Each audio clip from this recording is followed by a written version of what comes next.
So you guys may recall in the Donald Trump Stormy Daniels hush money trial, Manhattan DA Alvin Bragg had accused Donald Trump of violating his gag order that was placed on him previously by Judge Juan Merchan.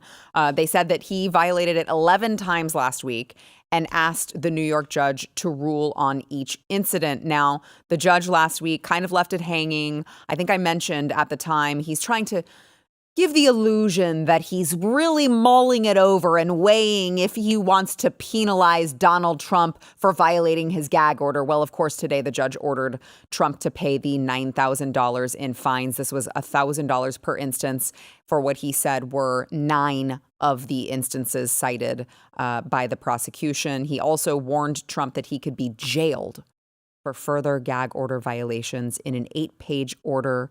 And I won't bore you with all of the quotes here, but he was also ordered, Trump, to remove any of the social media posts that violated the gag order by 2 p.m. And he did.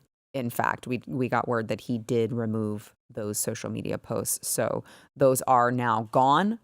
But isn't it so cute that they want you to think that he was like, oh, gosh, I just don't know if I'm going to rule in the prosecution's favor.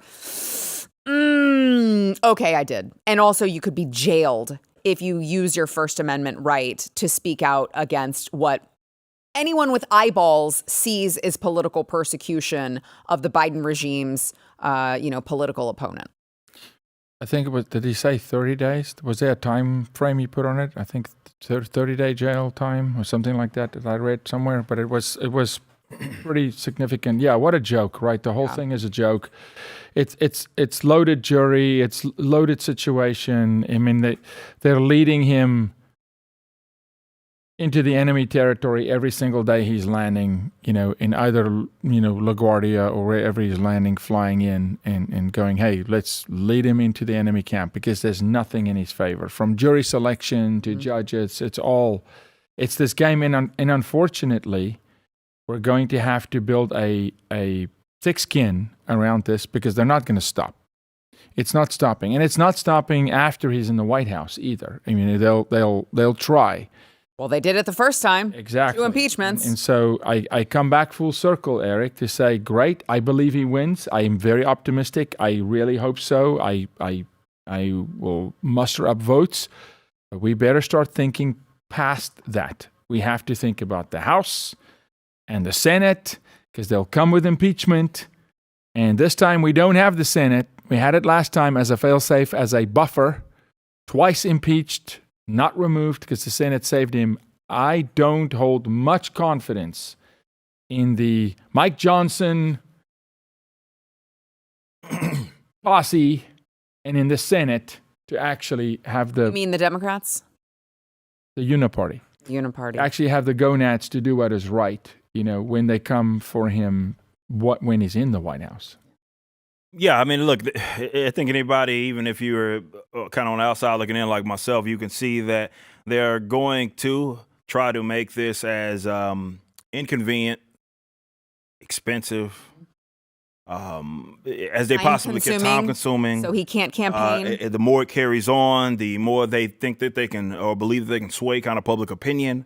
Mm-hmm. The more they can kind of string this on, especially if it goes into the actual election, which I think seems to be like the point here, right? Yeah. At least that's what I pick up. Maybe I'm wrong, and the process is just a process, but it does to me feel like there is true politicking at play, at least there, because even if, say, for all of the supposed indictments, he's cleared of it all.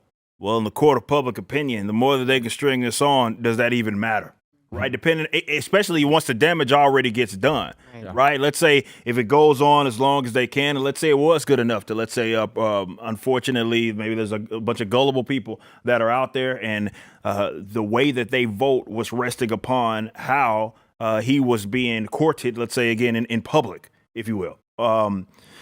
If they go that route and they're successful, the results at that point wouldn't even matter because effectively he's not going to be in power. right? And now he's just okay. Maybe if yeah, sure, they would punish him if they possibly can. But even if they didn't, the damage would have already been done. Yeah. Right. So I think that's a difficult sort of enemy to combat. Mm-hmm. Definitely, if you are going to try to have the moral high ground there and not play the dirty tricks that they play, that you see kind of they are employing or deploying on you and everybody that supports you.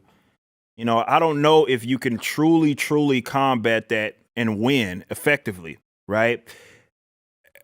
Without understanding that this is a game and you got to play to win, bro. And how that looks, I don't know. Yeah, it's so frustrating to me to read these polls that show there are a certain amount of voters who obviously they will agree that this is all political persecution. But then they will also say, I can't vote for Donald Trump if he is a convicted felon. Yeah. And it's like, how do you get to that conclusion if you know that it's all a sham? You're playing into their hand. 100%. They'll use this every single time if they know that it works. Like, if you can agree that this is all bogus, why in the world would you let that deter you from voting for the guy who you believe is right? And it's these virtual victories that Eric is talking about, but they stick though. Yeah. They do, and they are getting traction. Unfortunately, they are, and that's why they're doubling down on them. And I call it death by avalanche. You don't have to. It's just they don't even need a conviction. It is sticking, and it's just more and more. And the biggest concern for me is I'm not seeing any offense. There's no offense coming out of his camp at the moment. It's all defense.